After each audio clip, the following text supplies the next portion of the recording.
मनाबो, बेलपान फूल चढ़ाबो। हर हर महादेव एव बोल के चरण मन माथा नवाबो। भोला भंडारी कृपा करिहा, दुख संकट सब मिटा दे। सावन मन भोला ला मनाबो, बेलपान फूल चढ़ाबो। भोर बिहनिया गंगा जल कांवड़ भर के आहूं, भोले बाबा तोर द्वारी मन जोड़ी हाथ मनाहूं।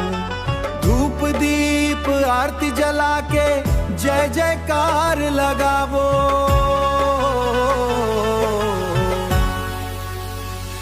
सावन मन भोला ला मनाबो, बेलपान फूल चढ़ाबो। सावन मन भोला ला मनाबो, बेलपान फूल चढ़ाबो। हर हर महादेव एव बोल के चरण मन माथा नवाबो। भोला भंडारी कृपा करिहा, दुख संकट सब मिटा दे। सावन मन भोला ला मनाबो, बेलपान फूल चढ़ाबो।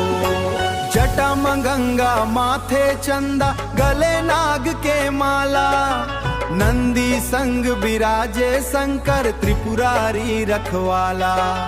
भक्तन ऊपर कृपा बरसे, सुख समृद्धि पाबो।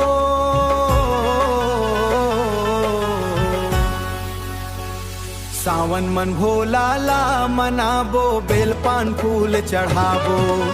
सावन मन भोला ला मनाबो, बेलपान फूल चढ़ाबो। हर हर